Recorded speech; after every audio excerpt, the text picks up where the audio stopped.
نحمده ونصلي ونسلم على رسوله الكريم اما بعد فاعوذ بالله من الشيطان الرجيم بسم الله الرحمن الرحيم صدق اللہ العلی العظیم.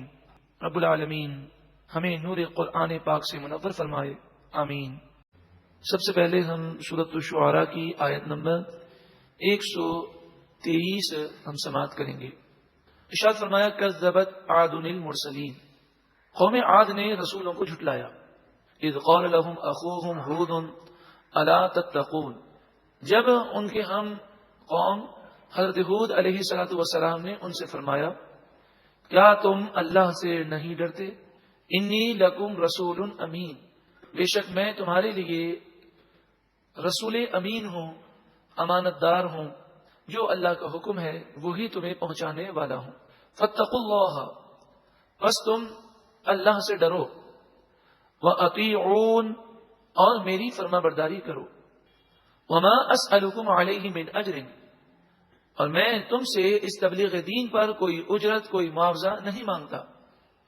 ان اجریہ الا علی رب العالمین، میری اجرت، میرا ثواب، میرا صلہ رب العالمین کے ذمہ کرم پر ہے، وہ مجھے ثواب عطا فرمائے گا.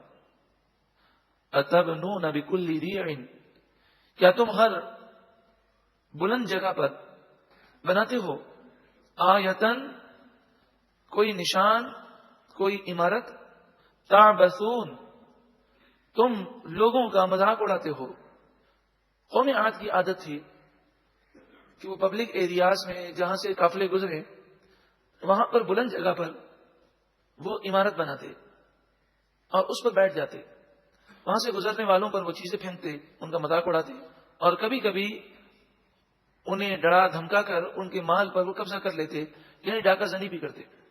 تو آپ نے فرمایا کیا تم بھی ایسے کام کرتے ہو؟ تمہیں خدا کا خوف نہیں؟ وَتَتَّخِذُونَ مَصَانِعَ، اور تم بڑے بڑے محلات بناتے ہو. لَعَلَّكُمْ تَخْلُدُونَ، شاید تم ہمیشہ رہو گے. کیا تمہیں اس بات کی امید ہے کہ تم ہمیشہ رہو گے؟ وَإِذَا بَطَشْتُمْ بَطَشْتُمْ جَبَّارِينَ، اور جب تم کسی کی گرفت کرتے ہو تو بہت ظلم کرتے ہوئے اسے پکڑتے ہو. یعنی قوم بڑی سخت تھی، اگر کسی سے اس کا معاملہ ہو جاتا اور کوئی ذرا سی بات ان سے کہہ دیتا تو اسے وہ بڑی سخت سزائیں دیتے. یہاں تک کہ قرب و جوار کے لوگ قوم عاد سے ڈرا کرتے تھے. فاتقوا اللہ وَأَطِيعُونَ، بس تم اللہ سے ڈرو اور میری اطاعت کرو، میرا کہنا مانو. وَاتَّقُوا الَّذِي أَمَدَّكُم بِمَا تَعْلَمُونَ، اور تم اس اللہ سے ڈرو جس نے تمہاری مدد ان چیزوں سے فرمائی جنہیں تم جانتے ہو.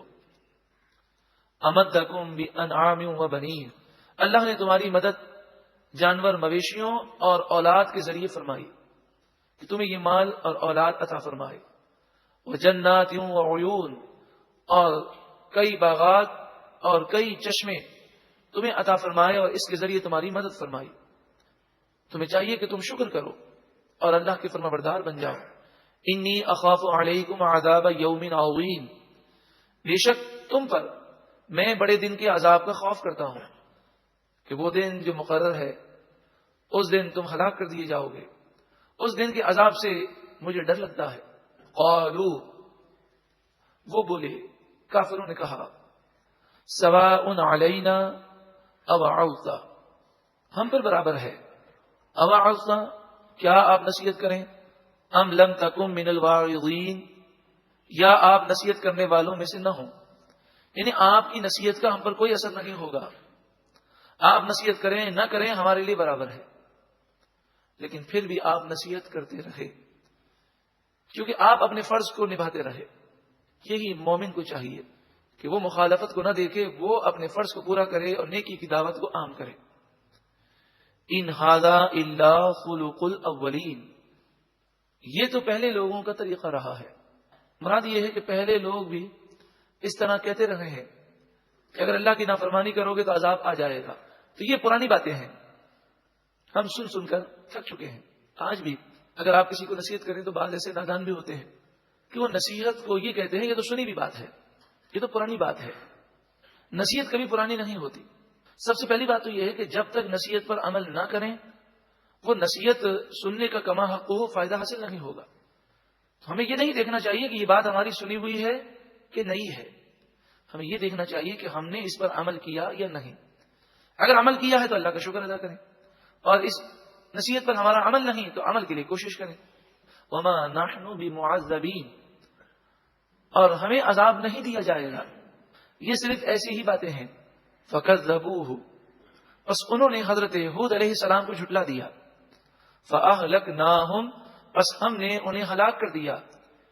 تیز آندھی اور ہوا کو بھیج دیا گیا جس نے قوم عاد کو ہلاک کیا. ان فی ذلک لآیہ, بے شک ان باتوں میں ضرور نصیحت ہے, نشانی ہے عقل مندوں کے لیے. وما کان اکثرهم مؤمنین, اور ان میں سے اکثر ایمان لانے والے نہیں. وَإِنَّ رَبَّكَ لَهُوَ الْعَزِيزُ الرَّحِيمُ, اور بے شک آپ کا رب ضرور غالب مہربان ہے. ایک مرتبہ محبت کے ساتھ درود و سلام پڑھیے. اللہم صلی علی سیدنا